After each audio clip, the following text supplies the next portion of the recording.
Yes माता जी। हरे कृष्णा प्रभु जी, सादर प्रणाम। सब भक्तों को सादर। जी प्रभु जी। तो एक बार सभी भक्तों का पुनः स्वागत है आज के भागवतम प्रेजेंटेशन क्लास में। और आज का अध्याय है 7, चतुर्थ स्कंद, भाग 1, अध्याय 7। चैप्टर का नाम है राजा दक्ष द्वारा यज्ञ संपन्न करना। तो आज हम देखेंगे कि इस अध्याय में कुल 61 श्लोक हैं, जिसमें से 30 श्लोक की व्याख्या मेरे द्वारा की जाएगी और शेष हरग्रेस निधि राधा देवी माता जी द्वारा प्रस्तुत किया जाएगा। तो श्लोक नंबर 1 से 12 में बताया जा रहा है कि भगवान शिव द्वारा दक्ष के जीवन की समीक्षा, और यानी कि भगवान शिव ने दक्ष को कैसे पुनर्जीवित किया। और 13 से 15 में दक्ष के द्वारा भगवान शिव की आराधना का वर्णन है। श्लोक 16 से 25 में दक्ष द्वारा यज्ञ का प्रारंभ व भगवान विष्णु का आगमन के बारे में बताया जाएगा। श्लोक 26 से 47 में देवताओं द्वारा भगवान विष्णु की स्तुति की जाएगी। और श्लोक 48 से 54 में भगवान द्वारा दक्ष को आदेश दिया जाएगा। और श्लोक 55 से 61 में दक्ष द्वारा यज्ञ पूर्ण करना, इसके बारे में वर्णन किया जाएगा।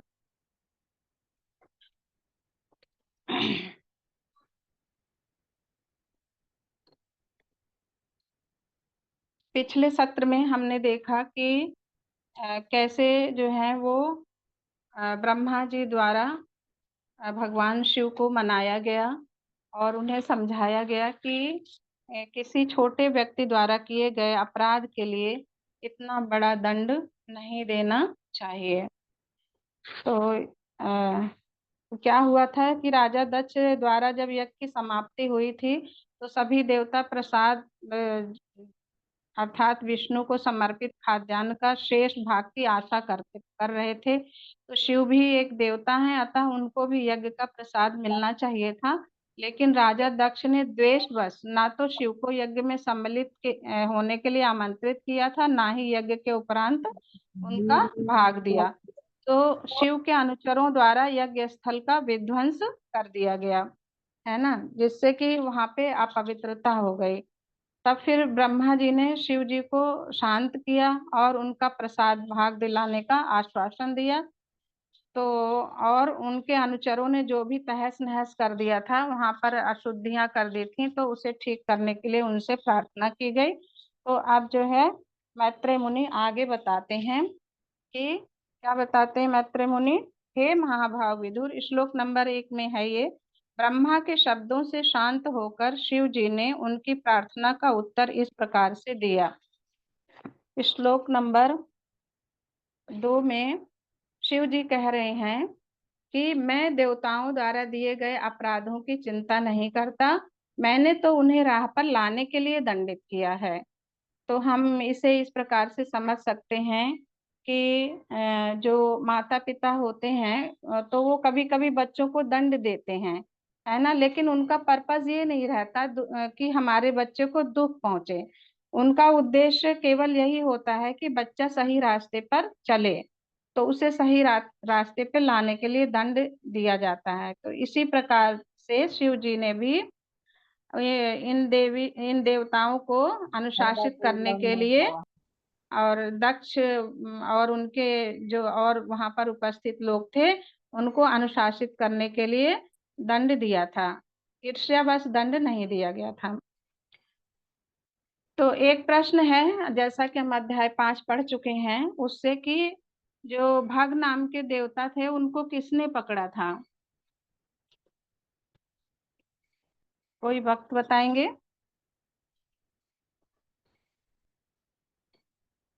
हरे कृष्णा।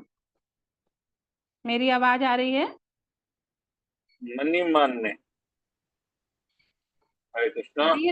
यस प्रभु जी, वीरभद्र ने पकड़ा था प्रभु जी, भक्त अच्छा, को अश्विन। वीरभद्र ने पकड़ा जी। अब हम देखेंगे श्लोक नंबर 3 में क्या हो रहा है। ये जो भग नाम के देवता हैं उनको वो मित्र के नेत्रों से देखेंगे। शिव जी ने कहा कि राजा दक्ष का सिर क्योंकि जलकर भस्म हो चुका है ना, अतः इसे बकरे का सिर प्राप्त होगा। और जो भाग नाम का देवता है जिसकी आंखें फोड़ दी गई थी, वह मित्र नाम के देवता के नेत्रों से यज्ञ का अपना भाग देख सकेगा, क्योंकि उसकी आंखें वीरभद्र ने निकाल ली थी। आगे है श्लोक का नंबर 4 में, पूषा देव अपने शिष्य के दांतों से चबाएगा। तो शिव जी यहाँ पे कहते हैं पूषा देव का दांत तोड़ दिया गया था, अतः वो अपने शिष्यों के दांतों से चबाएगा। और यदि वो अकेला खाना चाहता है तो उसे सत्तू की लोई खाकर संतुष्ट रहना पड़ेगा। और जिन देवताओं ने मेरा यज्ञ भाग देना स्वीकार कर लिया है वे सभी स्वस्थ हो जाएंगे। और श्लोक का नंबर 5 में, जिनकी भुजा कटी है उन्हें अश्विनी कुमार की बाहों से काम करना होगा। तो यहाँ पर शिव जी कहते हैं कि भृगु मुनि को जो है वो बकरे की दाढ़ी प्राप्त होगी, और जिनकी भुजाएं कट गई हैं उन्हें अश्विनी कुमार की बाहों से काम करना होगा, और जिनके हाथ कट गए हैं उन्हें पूषा के हाथों से काम करना होगा। तो यहाँ पे प्रभुपाद ने तात्पर्य में बहुत ही सुंदर बताया है कि राजा दक्ष के सिर पर बकरे का सिर लगा देने से ऐसा प्रतीत होता है कि उन्हें जो है एक तरीके से बकरे की तरह कार्य करना चाहिए था। लेकिन प्रभुपाद समझाते हैं कि जो ये वैज्ञानिक सिद्धांत है कि मस्तिष्क ही सभी की बुद्धिमत्ता का कारण होता है, ऐसा इस वाले उदाहरण से ये गलत साबित हो जाता है। क्योंकि राजा दक्ष का शरीर में अब बकरे का मस्तिष्क लगा दिया गया है, तो राजा दक्ष का शरीर अलग पदार्थ से बना है और बकरे का जो है शरीर वो अलग पदार्थ से है, उसका मस्तिष्क अलग है। लेकिन फिर भी हम देखते हैं कि राजा दक्ष आगे चल करके बकरे का सर लगने के बावजूद उसी तरह कार्य करते रहे। तो इससे ये निष्कर्ष निकलता है कि किसी व्यक्ति की जो चेतना होती है, चेतना विशेष ही कार्य करती है आगे के लिए। तो मस्तिष्क को वास्तविक बुद्धि से एक्चुअली में कोई सरोकार नहीं होता है। वास्तविक बुद्धि मन तथा चेतना व्यक्तिगत आत्मा के अंश हैं। तो इसी प्रकार से हम कृष्ण भावनामृत आंदोलन में भी समझ सकते हैं कि यहाँ पर हमारी चेतना को शुद्ध किया जा रहा है। तो जब हमारी चेतना शुद्धि हो जाएगी और यानी कि शुद्ध किया जाता है, तो यहाँ हमारे कृष्ण भावनामृत आंदोलन में सभी तरह के भक्त आते हैं। कोई अनपढ़ भी आते हैं, कोई कम पढ़े लिखे आते हैं, है ना। लेकिन इससे हमें कोई फर्क नहीं पड़ता है। हम उनको क्या दे रहे हैं या प्रभुपाद उन्हें क्या दे रहे हैं, उनकी चेतना को शुद्ध करने का काम कर रहे हैं, जो कि अगले जन्म में वही चेतना ले जाई जाएगी। प्रभु जी आगे बढ़ा दीजिए पीपीटी। श्लोक का नंबर 6 आ गया। श्लोक नंबर 6 में बताया जा रहा है कि शिव जी के वचनों से सभी संतुष्ट हुए। आगे मैत्रेय मुनि ही कह रहे हैं इस श्लोक में भी। इस श्लोक में शिव को मीढुष्टम बताया गया है। मीढुष्टम का अर्थ है सर्वश्रेष्ठ वरदाता, है ना। क्या है ना, सर्वश्रेष्ठ वरदाता। आपने पीछे भी एक शब्द पढ़ा था, शिव जी को आशुतोष कहते हैं। तो आशुतोष का क्या मतलब है, कोई भक्त बताएंगे? आशुतोष का मतलब है बहुत बहुत जल्दी जल्दी वो प्रसन्न हो प्रसन्न होते जाते हैं, हैं। प्रसन्न हो जाते हैं। यस माता जी, यस प्रभु जी, थैंक यू। हाँ, बहुत जल्दी प्रसन्न हो जाते हैं, ये आशुतोष का मतलब है। मीढुष्टम का मतलब है सर्वश्रेष्ठ वरदाता। तो इस वाले श्लोक में भी बहुत ही सुंदर बताया है श्रील प्रभुपाद ने। खुल रहा क्या पर का? माता जी डिस्टर्ब हो रहा है किसी से। कभी कभी शिव जो हैं वो आध्यात्मिक जीवन के सर्वश्रेष्ठ वरदाता बन जाते हैं। वैसे तो बहुत जल्दी प्रसन्न हो जाते हैं किसी से भी, और कोई भी वर दे देते हैं बिना सोचे विचारे, लेकिन कभी कभी वो आध्यात्मिक जीवन के सर्वश्रेष्ठ वरदाता हैं। तो इसकी एक स्टोरी बताई गई है यहाँ पर कि एक बार एक दरिद्र ब्राह्मण था जिसने शिव जी की पूजा की, है ना, और शिव जी से वर मांगा। तो शिव जी ने उस भक्त को ये सलाह दिया कि वो सनातन गोस्वामी के पास जाए और वो उसको सर्वश्रेष्ठ वर देंगे, अच्छा वर, यानी सबसे अच्छा वरदान देंगे। तो वो सनातन गोस्वामी के पास जाते हैं। तो सनातन गोस्वामी के पास क्या होता है, एक पारस पत्थर होता है जिससे कि लोहा भी सोना बन जाता है।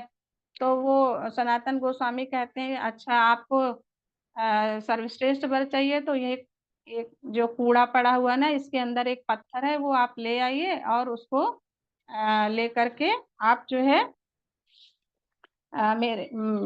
ले आइए। पहले तो वो लाते हैं उनके पास में। तो एक मिनट।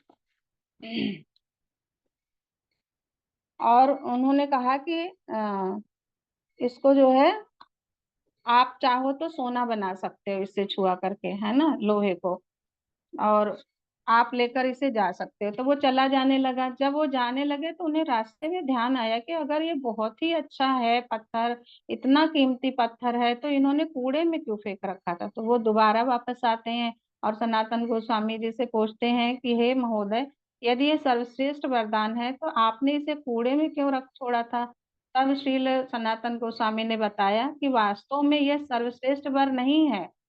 तो वो बोले तो फिर क्या है। तो कहते हैं कि तो तुम मुझसे सर्वश्रेष्ठ वर प्राप्त करना चाहते हो। ब्राह्मण ने कहा हाँ, शिव ने मुझे आपके पास सर्वश्रेष्ठ वर प्राप्त करने के लिए ही भेजा है।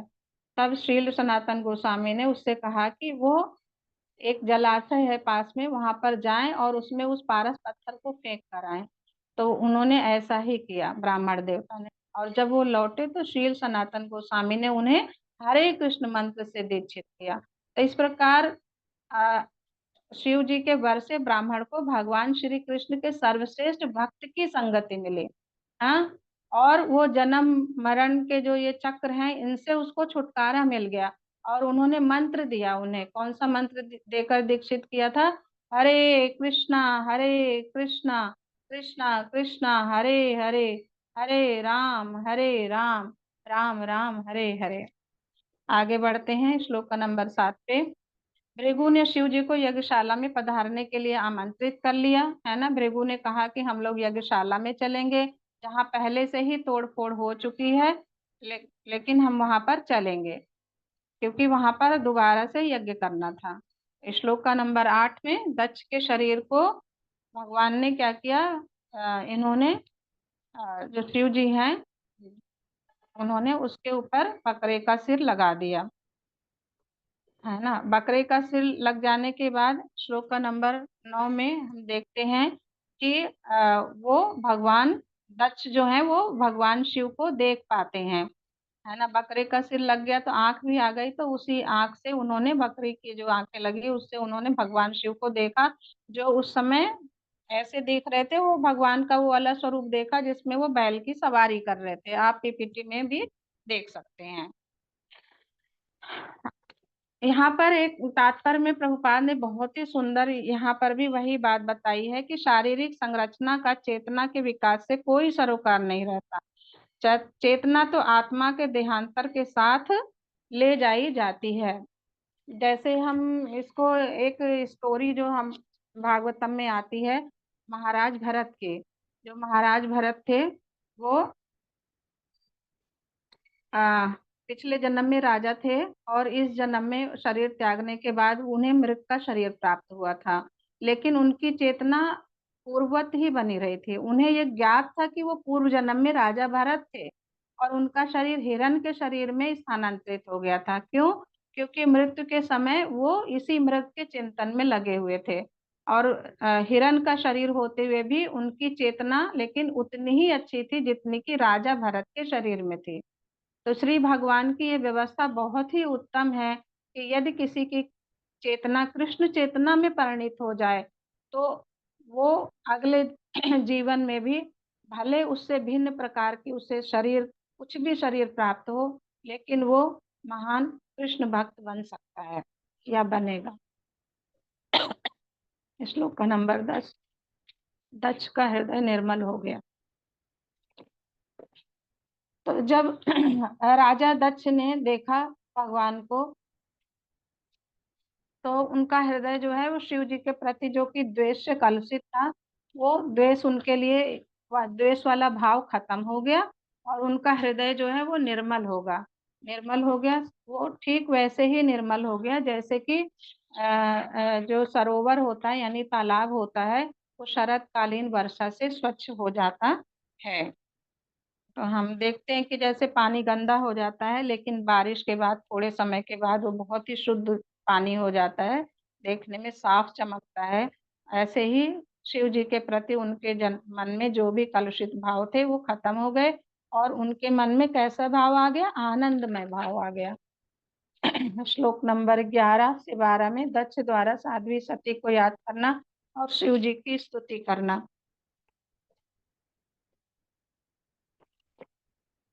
तो हमने पिछले चैप्टर में देखा था 5वें में कि दक्ष ने शिव जी को बहुत सारी गालियां बकी, उनका अपमान किया, है ना। लेकिन अब क्या हो गया?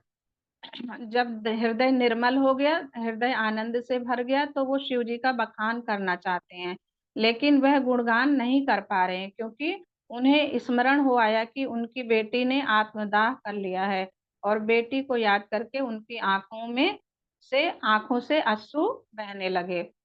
श्लोक नंबर 12 में कि यदि वो भाव विभोर हो गए थे, यद्यपि फिर भी उन्होंने अपने मन को रोका और शिव जी से प्रार्थना करने लगे। अब एक प्रश्न है कि राजा दक्ष किसके पुत्र थे? ब्रह्म ब्रह्मा जी ब्रह्मा के। जी ब्रह्मा जी के, बिल्कुल ठीक। थैंक यू प्रभु जी, माता जी। राजा दक्ष जो है वो ब्रह्मा जी के पुत्र थे। ऐसा ये वाला प्रश्न इसलिए लिया मैंने क्योंकि इस श्लोक नंबर 13 में जो है एक शब्द आया है ब्रह्मा बंधुष, है ना। तो इसमें 13 में ये बताया जा रहा है कि दक्ष कह रहे हैं मुझे दंड देकर आपने मुझ पर दया की है, और यद्यपि मैं अपराधी हूँ। यानी कि वो कह रहे हैं कि दक्ष को सद्बुद्धि आ गई है ना, और इसके लिए वो क्षमा मांग रहे हैं, और कह रहे हैं कि भगवान शिव और विष्णु जो है, शिव और विष्णु दोनों ही निकम्मे ब्राह्मणों को भी हे दृष्टि से भी नहीं देखते हैं। यानी कुछ गलत हो जाए तो भी उनको वो दंड नहीं देते हैं इतना बड़ा। तो मैं यानी कि दक्ष कह रहे हैं कि तो मैं तो सदैव यज्ञ करने में लगा रहता हूँ, तो यज्ञ करने का क्या तात्पर्य है यहाँ पर उनका? यज्ञ करने से क्या मिलता है? प्रश्न है। यज्ञ करने का उद्देश्य क्या होता है? भगवान भगवान विष्णु श्री को विष्णु प्रसन्न को करने प्रसन्न के लिए। करना। हाँ, थैंक यू प्रभु जी। भगवान विष्णु को प्रसन्न करना। तो भगवान विष्णु को प्रसन्न करने के लिए वो यज्ञ करता रहता था, है ना। यज्ञ करने का व्रत ले रखा था। तो ब्रह्मा बंधु शब्द का यहाँ पर अर्थ है कि आप जो हैं, यानी दक्ष जो हैं वो ब्रह्मा के पुत्र हैं, यानी उनके अंदर जो है वो ब्राह्मणों का गुण होना चाहिए था कायदे से। लेकिन ब्रह्मा बंधुषु का मतलब है जन्म तो जरूर ब्राह्मण कुल में हुआ, उनके पिता जरूर ब्राह्मण रहे होंगे या हैं, लेकिन उस व्यक्ति के अंदर ब्राह्मणों का जो एक्चुअल गुण होता है वो नहीं होता, नहीं है। जैसे कि हम महाभारत में एग्जाम्पल देख सकते हैं अश्वत्थामा का। अश्वत्थामा कौन है? द्रोणाचार्य के पुत्र हैं, द्रोणाचार्य ब्राह्मण हैं। तो उन्होंने लेकिन क्या गलती करी? उन्होंने पांडवों के सभी पुत्र जो कि सोए हुए थे उस समय उन्होंने हत्या करने का भयंकर अपराध किया था, और उसके लिए भगवान श्री कृष्ण ने उनकी भत्सना की थी, बहुत उनके बाल भी मुंडा दिए थे। तो लेकिन अर्जुन ने उसका वध नहीं किया क्योंकि वो ब्राह्मण पुत्र था। इसीलिए यहाँ पर ब्रह्मा बंधुषु शब्द अत्यंत महत्वपूर्ण है। श्लोक का नंबर 14 शिव में बताया जा रहा है कि आप जो ब्राह्मणों के पालक हैं और उनके द्वारा किए गए अनुष्ठानों की रक्षा करते हैं। आप सब जानते ही हैं कि शिव जी परम वैष्णव हैं। जैसे हम सब वैष्णव अपराध से बचने का प्रयास करते हैं, हम लोग भी कोशिश करते हैं ना हो अपराध, वैसे शिव जी भी वैष्णवों के प्रति कोई अपराध नहीं करते हैं, और बल्कि उल्टे हुए उनका संरक्षण करते हैं। बहुत ही सुंदर एग्जाम्पल से इसको समझाया गया है। जैसे कि एक ग्वाला होता है, अपने गायों की रखवाली करता है वो, लेकिन अपने हाथ में क्या लिए रहता है? एक डंडा लिए रहता है, दंड धारण किए रहता है। तो उसी वो दंड लेने का मतलब ये नहीं है कि वो गायों को मारने के लिए है, नहीं, वो दूसरे हिंसक जानवरों से रक्षा करने के लिए अपने हाथ में दंड लिए रहते हैं। तो इसी प्रकार से शिव जी भी जो हैं वो अपने वैष्णवों की रक्षा उन लोगों से करते हैं जो उनके यानी वैष्णवों के प्रति ईर्ष्या द्वेष रखते हैं। तो बहुत ही अच्छा समझाया गया है इसमें भी। श्लोका नंबर 15 बहुत ही इम्पोर्टेंट है, इसमें भी दक्ष को दंड देकर नरक से बचाना। यहाँ पर दक्ष कह रहे हैं, क्या कह रहे हैं, मेरी प्रार्थना है कि आप अपने ही अनुग्रह से प्रसन्न हो, क्योंकि मुझ में वो सामर्थ्य नहीं है कि मैं अपने शब्दों से आपको तुष्ट करूं, क्योंकि मैंने आपको भरी सभा में गाली गलौज दिया, आप शब्द कहे, अपराध किया, मैं दंड का अधिकारी था, पर आपने मुझे बचा लिया। मैं तो इस अपराध के कारण नरक में गिरने जा रहा था, पर आपने मुझे दंड देकर नरक में जाने से बचा लिया। कैसे बचा लिया? जैसे कि शास्त्रों में कहा गया है कि यदि कोई व्यक्ति दुष्कर्म करता है या मर्डर करता है तो उसे फांसी की सजा मिलनी चाहिए, है ना। क्यों फांसी की सजा मिलनी चाहिए? जिससे कि वो नरक में जाने से बच जाता है, अगले जन्म में वो नरक में जाने से बच जाएगा। तो इस प्रकार से इस ऐसा दंड देना कोई बुरा नहीं माना जाना चाहिए। श्लोक का नंबर 16 प्रभु जी। हाँ, मैत्रेय उवाचा, यहाँ पे मैत्रेय कह रहे हैं, मैत्रेय क्या कह रहे हैं और मैत्रेय किससे कह रहे हैं, कोई बताएगा? विदुर जी से। विदुर विदुर जी से कह रहे हैं। हाँ, विदुर जी को बता रहे हैं। मैत्रेय क्या बता रहे हैं कि शिव जी द्वारा क्षमा कर दिए जाने के बाद, है ना, राजा दक्ष ने पुनः यज्ञ करना प्रारंभ किया और विद्वान साधुओं को साथ में लिया, पुरोहितों को साथ में लिया और अन्य लोगों को साथ में लेके यज्ञ प्रारंभ किया। श्लोक का नंबर 17, जो यज्ञ स्थल पूरी तरीके से तहस नहस हो गया था और उनके अनुचरों ने, भगवान शिव के अनुचरों ने अशुद्ध कर दिया था, उसे पुनः शुद्ध किया और फिर से स्तुतियां प्रारंभ की और उन्होंने अग्नि में पुरोडाश नामक आहुतियां अर्पित की।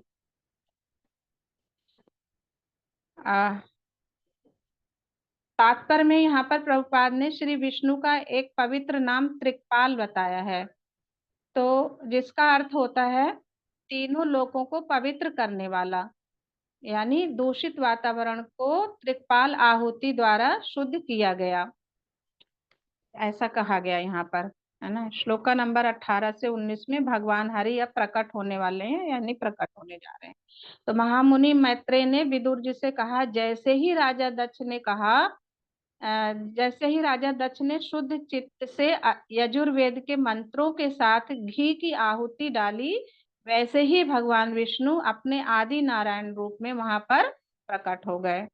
तो आप सबको पता है ना, भगवान का जो आदि नारायण रूप होता है उसमें वो कितने हाथों के साथ प्रकट होते हैं? 8 आदि 8 8 8 जी 8 जी जी, थैंक यू प्रभु जी। तो भगवान नारायण वैसे किस सवारी पर बैठते हैं? गरुण किस देव सवारी? जी। जी, गरुण देव। इस ऐसा क्वेश्चन मैंने इसलिए पूछा क्योंकि गरुण का यहाँ पर दूसरा नाम दिया गया है स्तोत्र, जिस और उनके कंधे पर भगवान प्रकट हुए। उनके बड़े बड़े पंख थे और जैसे ही भगवान प्रकट हुए सभी दिशाएं प्रकाशित हो उठी, है ना, चारों तरफ प्रकाश फैल गया, जिससे ब्रह्मा और शिव जी और अन्य जन जितने भी वहां थे देवता, सबकी कांति घट गई। और श्लोका नंबर 20 में भी भगवान के स्वरूप का वर्णन किया जा रहा है और 21 तक यही रहेगा।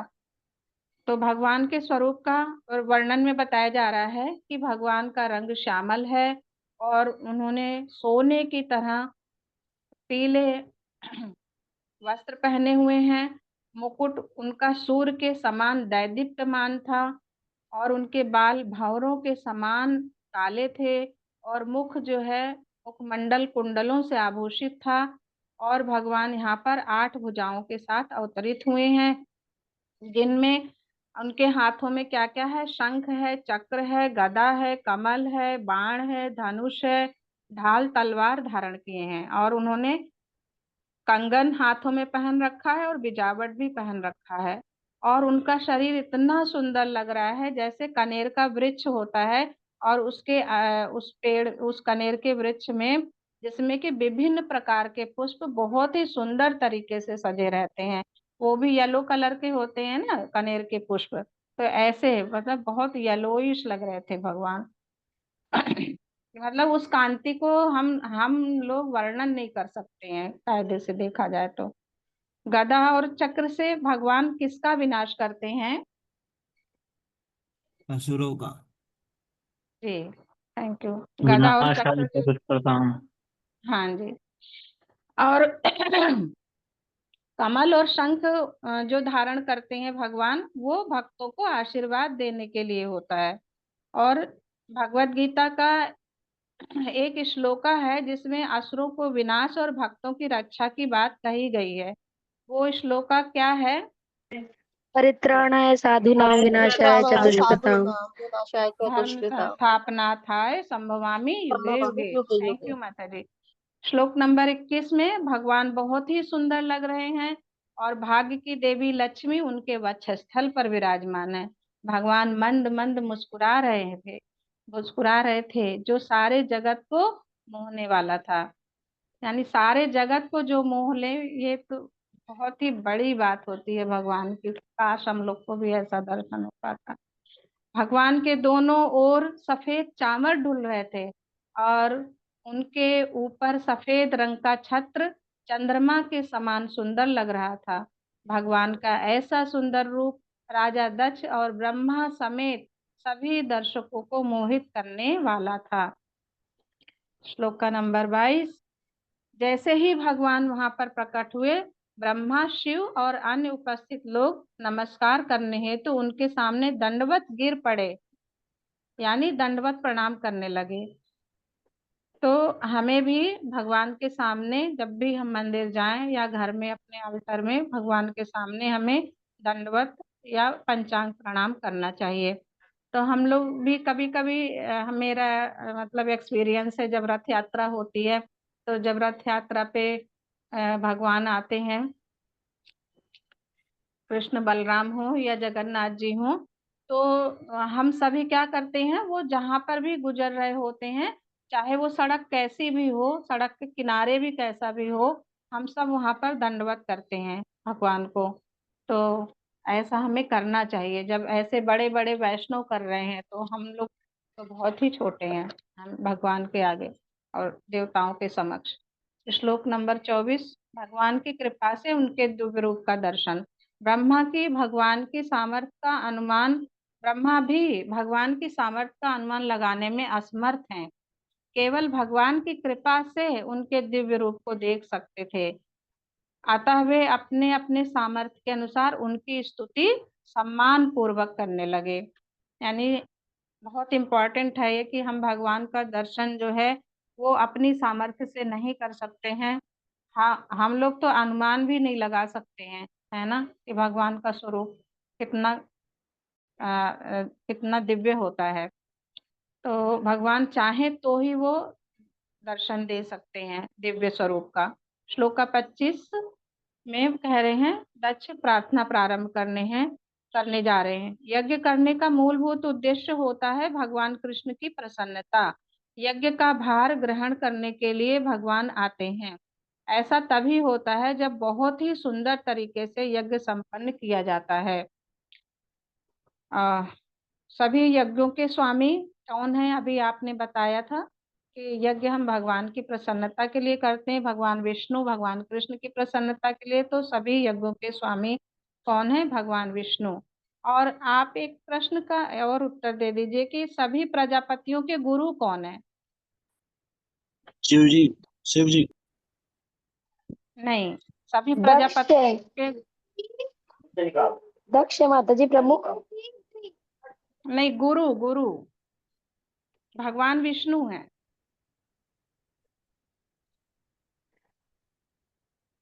ठीक है, आगे बढ़ते हैं। श्लोक का नंबर 26 में बता रहे हैं, प्रभु जी पीपीटी 26 से 47 में सभी देवता जो हैं अब वो भगवान विष्णु की स्तुति करने जा रहे हैं। तो दक्ष सबसे पहले बोलते हैं, क्या बोलते हैं थोड़ा सा शॉर्ट में बताएंगे। आप परम चिन्मय हैं, भय रहित हैं, भौतिक माया को वश में रखने वाले हैं और आप स्वराट हैं और आप अपनी इच्छा से प्रकट होते हैं और अप्रकट होते हैं। और जैसा कि भगवत गीता में भी कहा गया है ना, कि जन्म कर्म च मे दिव्यम यो मे वेत्ति तत्वता त्यक्त्वा देहम पुनर्जन्म नयति मामेति सो अर्जुना। तो इस प्रकार से भगवान जो है अपनी इच्छा से प्रकट होते हैं और भगवान का प्रकट होना और अप्रकट होना सब कुछ दिव्य होता है। श्लोक नंबर 27 में बताया जा रहा है पुरोहित कैसे भगवान की प्रार्थना कर रहे हैं। अब पुरोहित गुणगान करते हैं कि हम सभी लोग सकाम कर्मों में लिप्त हैं, अतः हम पतित हो चुके हैं। क्योंकि पुरोहित का काम क्या करना है? यज्ञ कराना। तो यज्ञ के नाम पर अनुष्ठानों को संपन्न करने के लिए वेदों के आदेशों में हम लोग आ फंसे हैं, ऐसा पुरोहित कह रहे हैं। क्योंकि हम वो ये इस बात पे जोर दे रहे हैं कि हम सकाम कर्म में फंस गए हैं। यज्ञ कराना भी एक प्रकार का सकाम कर्म है, लेकिन हम भक्तों को क्या करना चाहिए? निष्काम कर्म। हमें ऐसा प्रभुपाद बताते हैं कि, और भगवत गीता में भी बोला गया है कि निष्काम कर्म करना चाहिए, है ना। निष्काम कर्म कैसे होगा? सब कुछ भगवान को समर्पण करके भगवान की प्रसन्नता के लिए अगर हम कार्य करेंगे तो वो निष्काम कर्म होगा। तो भक्तों को निष्काम कर्म करना चाहिए, है ना। श्लोक का नंबर 28 में अब बोलने जा रहे हैं सभा के जो सदस्य हैं वो क्या कह रहे हैं? सदस्य की जो कह रहे हैं अज्ञानी पुरुष होते हैं वो जन्म मरण के चक्र में पड़े रहते हैं। भौतिक जगत के जीव इस माया रूपी संसार में फंसे हुए हैं तथा नाना प्रकार के कष्ट प्राप्त कर रहे हैं। इन कष्टों को दूर करने के लिए वो आपकी शरण में कब जाएंगे हमें ज्ञात नहीं है। तो हे भगवान, यानी हम सबके ऊपर आप जो है वो कृपा कीजिए, क्योंकि हम सब जो है माया रूपी संसार में फंस गए हैं। श्लोक का नंबर 29 में रुद्र उवाच यानी भगवान शिव कहने जा रहे हैं। अब भगवान की स्तुति करने जा रहे हैं। वो कहते हैं कि वो सदैव भगवान के भजन में रमे रहते हैं, यानी भगवान शिव कह रहे हैं कि मैं सदैव आपके भजन में रमा रहता हूँ और यदि कोई कटु वचन भी कहता है तो भी मुझे कोई दुराग्रह नहीं रहता, क्योंकि मैं जानता हूँ कि वो जो व्यक्ति कह रहा है वो अज्ञानतावश कह रहा है और मैं वैसे ही उन्हें क्षमा कर देता हूँ भगवान, जैसे आप क्षमा कर देते हैं।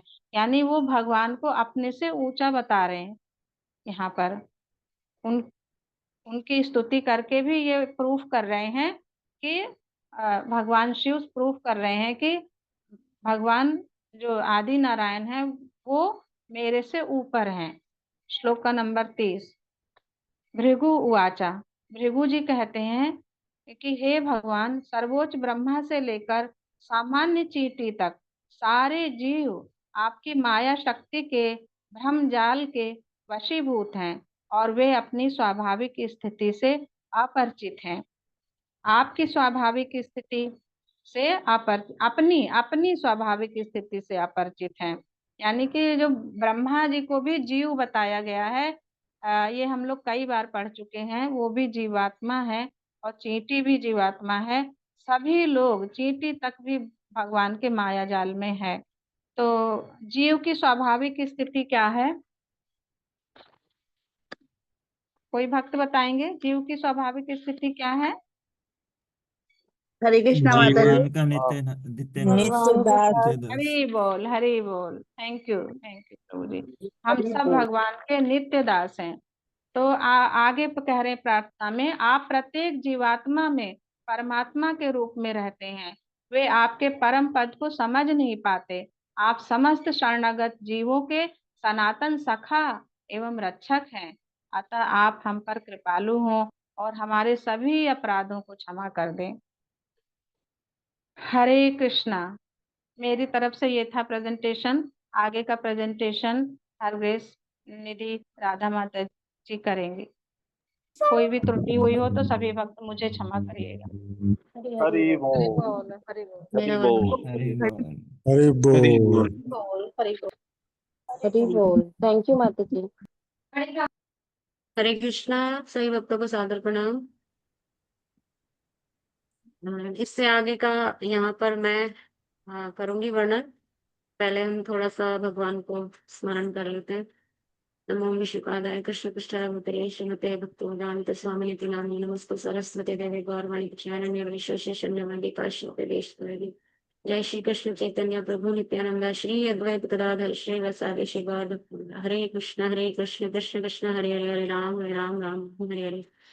ओम नमो भगवते वासुदेवाय। ओम नमो भगवते वासुदेवाय। ओम नमो भगवते वासुदेवाय।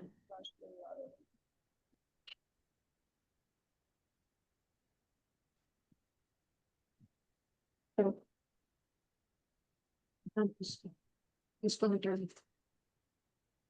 हरे कृष्णा। तो जैसे कि अभी माता जी ने 30 तक बता दिया है, 31 से मैं शुरू कर रही हूँ। तो यहाँ ब्रह्मा जी जो है वो कह रहे हैं कि हे भगवान, यदि कोई पुरुष आपको ज्ञान अर्जित करने की विभिन्न विधियों द्वारा जानने का प्रयास करे तो वह आपके व्यक्तित्व एवं शाश्वत रूप को नहीं समझ सकता। आपकी स्थिति भौतिक सृष्टि की तुलना में सदैव दिव्य है, जबकि आपको समझने के अनुभव जन्य प्रयास, लक्ष्य और साधन सभी भौतिक हैं। तो इसमें तात्पर्य में भी प्रभुपाद ने बहुत अच्छे से नीचे बताया है कि इसकी पुष्टि श्रीमद् भगवत गीता 18.55 में भी की गई है कि भक्त्या माम अभी जानाति। केवल भक्ति में सेवा से ही श्री भगवान के दिव्य रूप को समझा जा सकता है। निर्विशेषवादियों तथा सविशेषवादियों में मुख्य अंतर यही है कि निर्विशेषवादी अपनी सीमित तार्किक विधियों से भगवान के समीप तक नहीं पहुंच पाते, जबकि भक्तजन जो है वो श्री भगवान को अपनी प्रेम में दिव्य सेवा से प्रसन्न कर लेते हैं। तो यही इसमें बताया गया है कि भक्त की सेवा जो है वो भगवान के कारण श्री भगवान प्रकट हो जाते हैं। यदि भौतिकवादी पुरुषों के समक्ष श्री भगवान खड़े भी हो जाएं तो वो उन्हें नहीं समझ पाएंगे। फिर श्लोक नंबर 32 में बता रहे हैं, यहाँ पर इंद्र कह रहे हैं कि भगवान जो है यहाँ पर आयुध लेकर खड़े हुए हैं। वो क्यों आयुध लेकर खड़े होकर तैयार रहते हैं? क्योंकि अगर भक्तों पर कोई भी कष्ट या पीड़ा आए तो वो तुरंत अपने आयुध से अपने उन भक्तों का कष्ट और पीड़ा को तुरंत विनाश कर सकें। तो श्रीमद् भागवतम में भी कहा गया है, कृष्णाय वासुदेवाय हरे परमात्मने प्रकलेश नाशाय गोविंदाय नमो नमः। अर्थात अगर किसी के जीवन में कोई भी कष्ट हो तो इस तरह से भगवान का जब नाम जप करते हैं तो उनके सारे कष्टों का वर्ण हो जाता है। फिर श्लोका नंबर 33 में याज्ञवल्क्य की जो पत्नियां हैं वो भगवान की स्तुति कर रही हैं। वो बता रही कि इस जगत में अगर कोई पवित्र है तो वो सिर्फ और सिर्फ भगवान है। तो जहां पर भगवान की उपस्थिति होती है वहां पर किसी प्रकार का कोई भी दोष नहीं रहता। जैसे कि जहां भगवान प्रकट हो जाते हैं तो वहां सारे तीर्थ अपने आप ही प्रकट हो जाते हैं। जैसे कि अयोध्या में रामनवमी के दिन भगवान श्री राम प्रकट दिन था ना, तो उस दिन विशेष मतलब विश्व के 64 करोड़ तीर्थ, ब्रह्मांड के जो 64 करोड़ तीर्थ हैं वे अयोध्या में उपस्थित रहते हैं। जहां पर भगवान आते हैं वहां पर सारी विषय वस्तु अपने आप ही प्रकट हो जाती है। फिर श्लोका नंबर 34 में बता रहे हैं कि यहाँ पर ऋषि जो है वो प्रार्थना कर रहे हैं। तो यहाँ बताया जा रहा है कि भगवान का एक ऐश्वर्य है जो है विरक्त होना। तो जो भगवान है वो किसी भी चीज से आसक्त नहीं होते। जैसा कि भगवान भग का मतलब भगवान का अर्थ भग होता है, उसी तरह से ऐश्वर्यवान का जो अर्थ है उसको वो पूरे रूप में पूर्ण रूप में धारण करते हैं। गुड तो मॉर्निंग। हरे कृष्णा। हरे कृष्णा।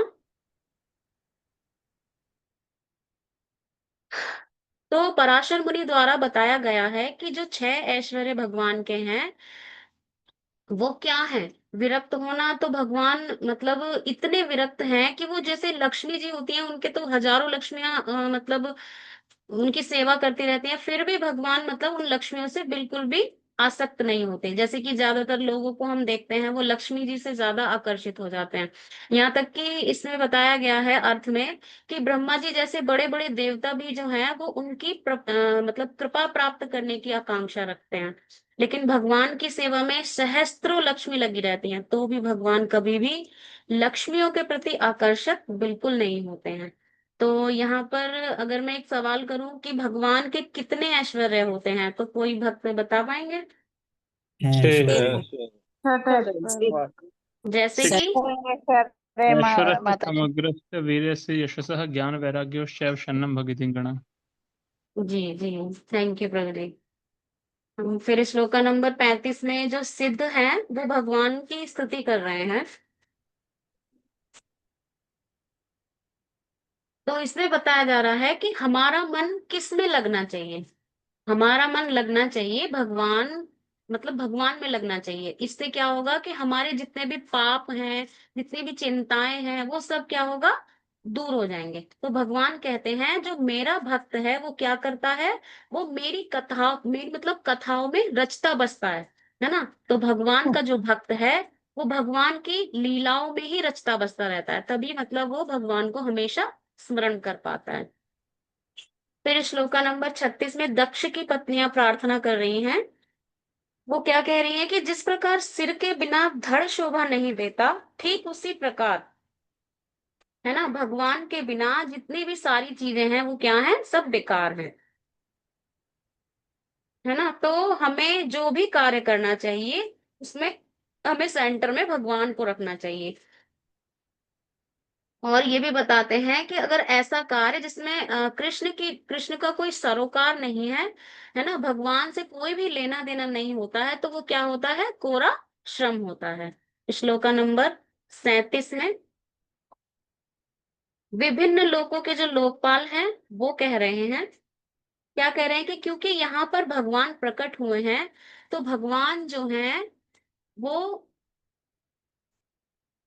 अधोक्षक, भगवान को यहाँ पर अधोक्षक कहा गया है। अधोक्षक का अर्थ है जिसको हम भौतिक दृष्टि से नहीं देख सकते। तो भगवान जो है वो दिव्य स्तर पर हैं। जैसे कि फॉर एग्जाम्पल जब भगवान ने कुरुक्षेत्र में अपना दिव्य रूप दिखाया था, तो अर्जुन को क्या किया था, दिव्य उनको चक्षु प्रदान किए थे, है ना, तभी वो भगवान के उस दिव्य रूप का दर्शन कर पाए थे। तो जो ये लोकपाल हैं वो ये कह रहे हैं कि जो हम हैं वो आपको देख पा रहे हैं, तो वो मतलब भ्रमित हैं, उनको मतलब संशय हो रहा है, भ्रमित नहीं, संशय हो रहा है कि हम इन हमारे जो हम आपको देख पा रहे हैं वो दिव्य चक्षु हैं या फिर ये भौतिक चक्षु हैं, तो होंगे, ये संशय हो रहा है। तो श्लोका नंबर 38 में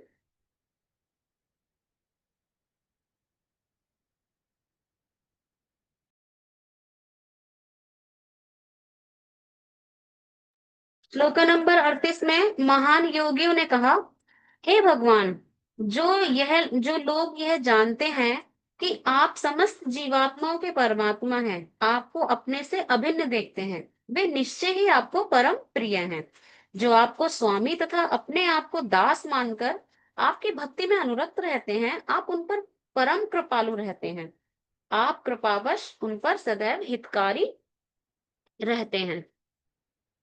तो यहाँ तात्पर्य में भी श्रील प्रभुपाद ने नीचे बहुत अच्छे से बताया, समझाया है हमें कि इस श्लोक की जो विशिष्टता यह है कि इसमें श्री भगवान को वत्सल कहा गया है। वत्सल का अर्थ है सदैव अनुकूल होना। श्री भगवान का नाम भक्त वत्सल है। श्री भगवान भक्त वत्सल के रूप में विख्यात हैं, जिसका अर्थ यह हुआ कि वे भक्तों पर सदैव अनुकूल रहते हैं। उन्हें वैदिक साहित्य में कहीं भी ज्ञानी वत्सल नहीं कहा गया। फिर श्लोका नंबर 29 में इसमें बताया जा रहा है कि भौतिक और आध्यात्मिक जगत में अंतर बताया जा रहा है। कैसे कि भौतिक जगत में जो तीनों गुण होते हैं ना, सॉरी, आध्यात्मिक जगत में जो तीनों गुण होते हैं उनका प्रभाव मतलब आध्यात्मिक जगत में कोई प्रभाव नहीं होता है ना। तो बल्कि जो सारी शक्तियां हैं वो भगवान के अधीन होती हैं। तो कोई भक्त बताएंगे ये भौतिक तीन गुण कौन कौन से होते हैं? तत्र यस मैम। थैंक यू माता जी। फिर हम श्लोका नंबर 40 पे आते हैं। तो यहाँ पर साक्षात वेद जो है वो भगवान की स्तुति कर रहे हैं। तो यहाँ जो सारे वेद हैं वो इसके संकलनकर्ता कौन है? स्वयं भगवान है। तो सारे वेद जो हैं वो भगवान से ही उदक हैं, है ना। भगवत गीता में भी एक श्लोक आता है जिसमें भगवान कहते हैं, मतलब कि वो ही वेदों के संकलन करता है। तो भगवत गीता में ये कौन सा श्लोक है जिसमें भगवान बताते हैं कि मैं ही सारे वेदों का संकलन करता हूँ? कोई भक्त बताएंगे? 15. 15 श्लोक है माता जी भगवत गीता का। 15.15 श्लोका है। सर्वस्य चाहम हृदि सन्निविष्टो यस माता, यस माता जी, थैंक यू माता जी। तो वेदों के जो संकलन करता है वो कौन है? कृष्ण है। और वेदों से किसको जानना चाहिए और समझना चाहिए? वो है पूर्ण पुरुषोत्तम भगवान श्री कृष्ण। फिर हम श्लोका नंबर 41 पे आते हैं।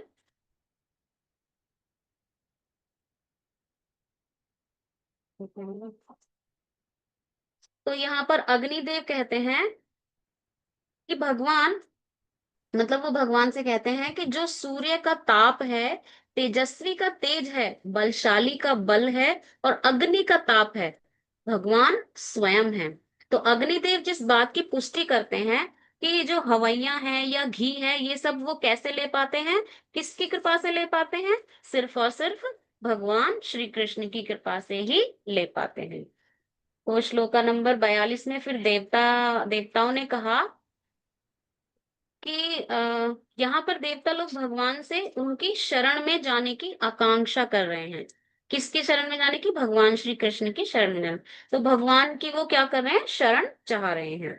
तो श्लोका नंबर 43 में गंधर्व जो बोल रहे हैं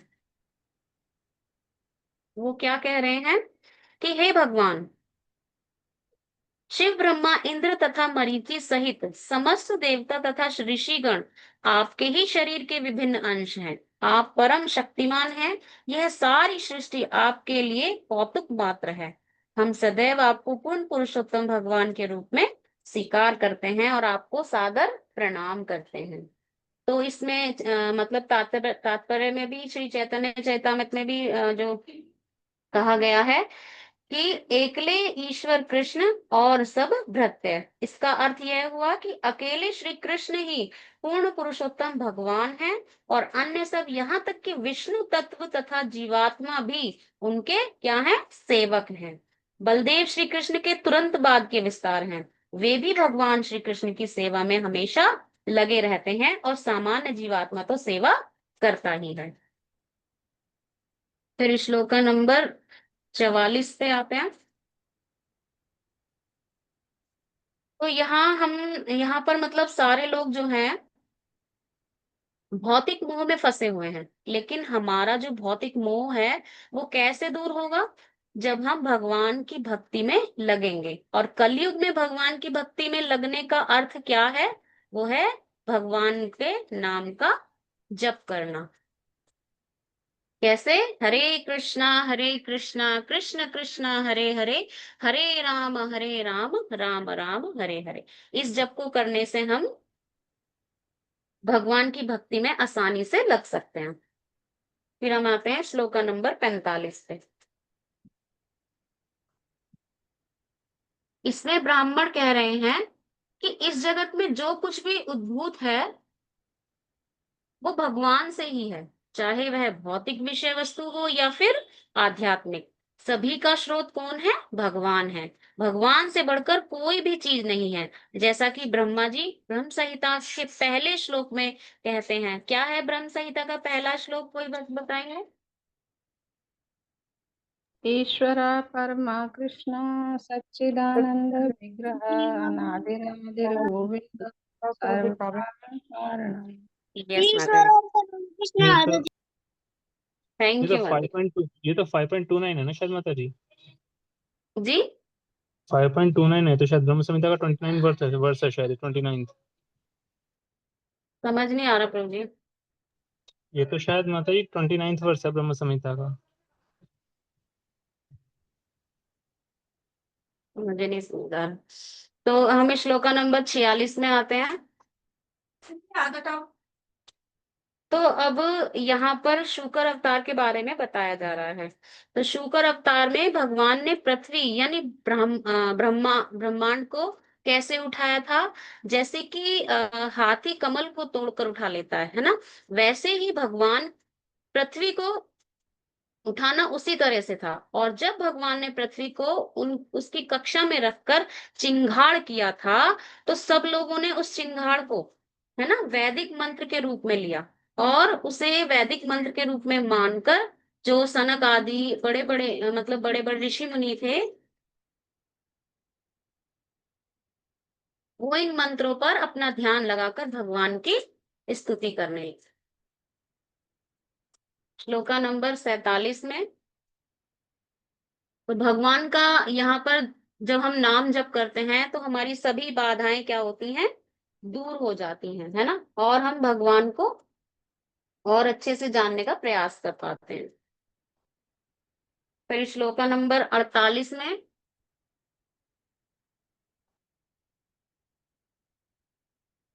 अब सभी लोगों ने यहाँ पर क्या किया? अपनी स्तुति को समाप्त कर दिया। और मैत्रेय मुनि जी क्या कह रहे हैं यहाँ पर कि वहां पर उपस्थित सबके द्वारा श्री कृष्ण विष्णु जी की श्री विष्णु की स्तुति किए जाने पर राजा दक्ष ने अंतःकरण शुद्ध हो जाने से पुनः यज्ञ प्रारंभ किए जाने की व्यवस्था की, जिसे शिव के अनुचरों ने क्या कर दिया था? ध्वंस कर दिया था। फिर श्लोका नंबर 49 में आते हैं। तो अब इस श्लोक में जो भगवान की स्तुति हुई थी, है ना, तो उसमें भगवान ने अपना भाग लिया और जब जो सब देवताओं की स्तुति थी मतलब उन्होंने की थी, तो उसका भगवान अब यहाँ पर उत्तर दे रहे हैं। तो श्लोका नंबर 50 में जो निर्गुण रूप की बात यहाँ पर हो रही है, जैसे कि ब्रह्मा शिव, और मतलब भगवान कह रहे हैं कि ब्रह्मा और शिव, है ना, उसमें कोई अंतर नहीं और मुझ में कोई अंतर नहीं है, ये बता रहे हैं इसमें। इसके बाद 51 में आते हैं। 51 में बता रहे हैं कि इस भौतिक जगत में भगवान अपने विभिन्न विभिन्न विशेष अवतारों द्वारा इस भौतिक जगत को चलाते हैं और क्या करते हैं? उसका निर्माण करते हैं। फिर 52 में आते हैं। इस श्लोक में बताया जा रहा है कि यहाँ भगवान को छोड़कर कोई भी स्वतंत्र नहीं है, सभी क्या है? परतंत्र हैं, भगवान के ऊपर आश्रित हैं। यहाँ तक कि ब्रह्मा शिव मतलब ब्रह्मा जी हो या शिव हो या और कोई भी देवता हो, सब लोग जो हैं वो स्वतंत्र रूप से कार्य नहीं करते। वो क्या करते हैं? भगवान की शक्तियों पर निर्भर रहते हैं और भगवान के दिए गए निर्देशों से ही कार्य करते हैं। तो हमें कभी भी भगवान के समान मतलब ब्रह्मा और शिव जी को नहीं समझना चाहिए। तो इसमें एक नाम अपराध दूसरा वाला भी आता है, अगर किसी को याद हो तो कोई सुनाएंगे? फिर माताजी ब्रह्मा शिव ब्रह्मा आदि देवों के नाम को भगवान नाम के समान अथवा उनसे स्वतंत्र समझना। जी जी, थैंक यू माता जी। फिर हम श्लोका नंबर 53 पे आते हैं। तो यहाँ जो भगवान के भक्त हैं वो जानते हैं कि सबके हृदय में कौन निवास करते हैं? स्वयं भगवान निवास करते हैं। सर्वस्य चाहम हृदि सन्निविष्टो। तो सबके हृदय में परमात्मा जब निवास करते हैं, सब जो है वो परमात्मा के क्या है? अंश है। तो भगवान जो है वो सभी के क्या है? बीज प्रदाता पिता है। तो श्लोका नंबर 54 में विष्णु जी जो है मतलब वो सतोगुण के द्योतक हैं, और यहाँ बता रहे हैं ब्रह्मा जी किसके द्योतक हैं? रजोगुण के, और शिव जी तमोगुण के। तो जो यह जानता है कि शिव जी मतलब तमोगुण के हैं और मतलब तीनों गुणों के भगवानों को जानता है, तो वही शांति पा सकता है, अन्य कोई नहीं पा सकता।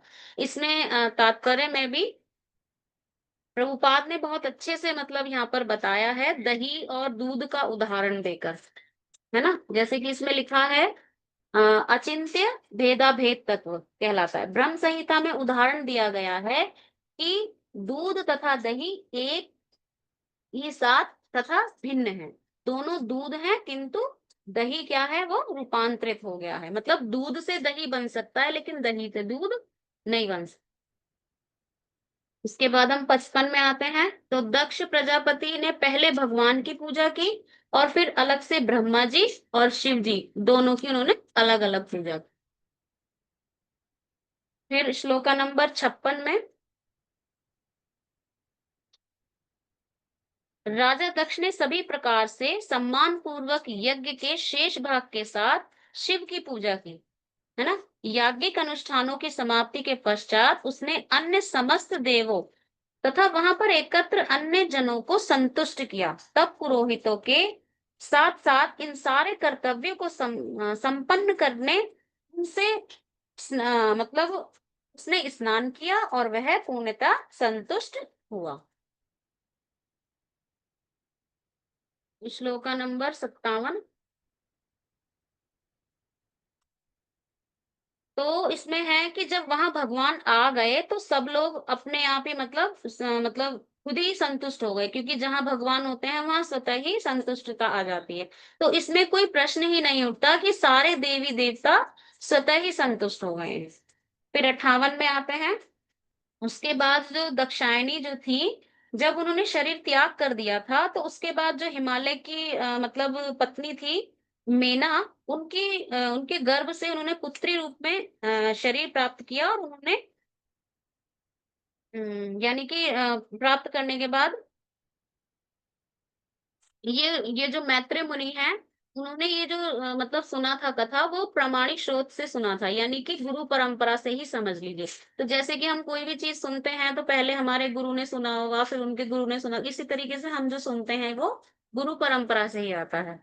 तो श्लोका नंबर 59 से, तो सती जो थी उन्होंने पुनः पार्वती के रूप में शिव से फिर से विवाह किया। 59 श्लोका में 60 में बता रहे हैं कि जो दक्षायनी थी, मतलब ये जो दक्षायनी की जो कथा है वो बहुत पुरानी है। तो मैत्रेय मुनि ने जब इसको सुना था तो विदुर को बताया था। उससे पहले उन्होंने जब ये कथा सुनी थी तो किससे सुनी थी? उद्धव जी से सुनी थी। तो अभी जैसे मैं बता रही थी कि जो ज्ञान है वो हमारे कहाँ से आता है? गुरु शिष्य परंपरा से आता है। तो लास्ट का जो हमारा 61वां श्लोक है, उसमें श्री मैत्रेय मुनि जी अंत में कह रहे हैं कि हे कुरुनंदन, यदि कोई भगवान श्री विष्णु द्वारा संचालित यज्ञ दक्ष के यज्ञ की यह कथा श्रद्धा एवं भक्ति के साथ सुनता और फिर उसे सुनाता है तो वह निश्चय ही इस भौतिक संसार के समस्त कलमश से विमल हो जाता है। तो कहने का तात्पर्य यह है कि अगर हम ये वाली जो कथा है, जो मतलब भगवान राजा दक्ष द्वारा यज्ञ संपन्न करना, अगर हम खुद भी पढ़ते हैं और अगर किसी को सुनाते हैं तो ये हमारे जो सांसारिक कलमश हैं उससे हम विमल हो जाते हैं। तो इसी तरह आज हमने भागवतम के स्कंद चौथा और अध्याय 17 के ये जो तात्पर्य हैं ये पूर्ण करें, है ना। इसी के साथ मैं अपनी वाणी को विराम देती हूँ। हरे कृष्णा। कोई भी गलती हो तो हरि बोल हरि बोल। बहुत अच्छी हरि बोल हरि बोल। हरि बोल। थैंक यू सरस्वती गंगा माता जी एंड निधि राधा माता जी, अच्छा बताया आप लोगों ने। Okay, I will request all the devotees, जैसा कि हम लास्ट टाइम भी किया था, तो ज़्यादा समय ना लेते हुए पहले तो सभी डिवोटीज ऑनेस्टली बताएं कि कौन कौन नहीं पढ़ के आए थे। हैंड रेस करिए क्विकली।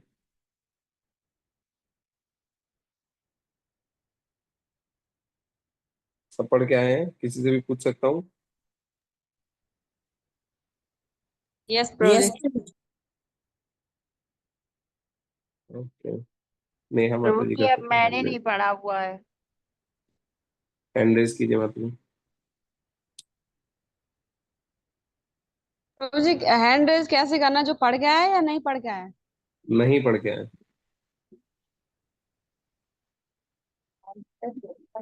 ओके, दुर्गेश माता जी आपने क्यों नहीं पढ़ा?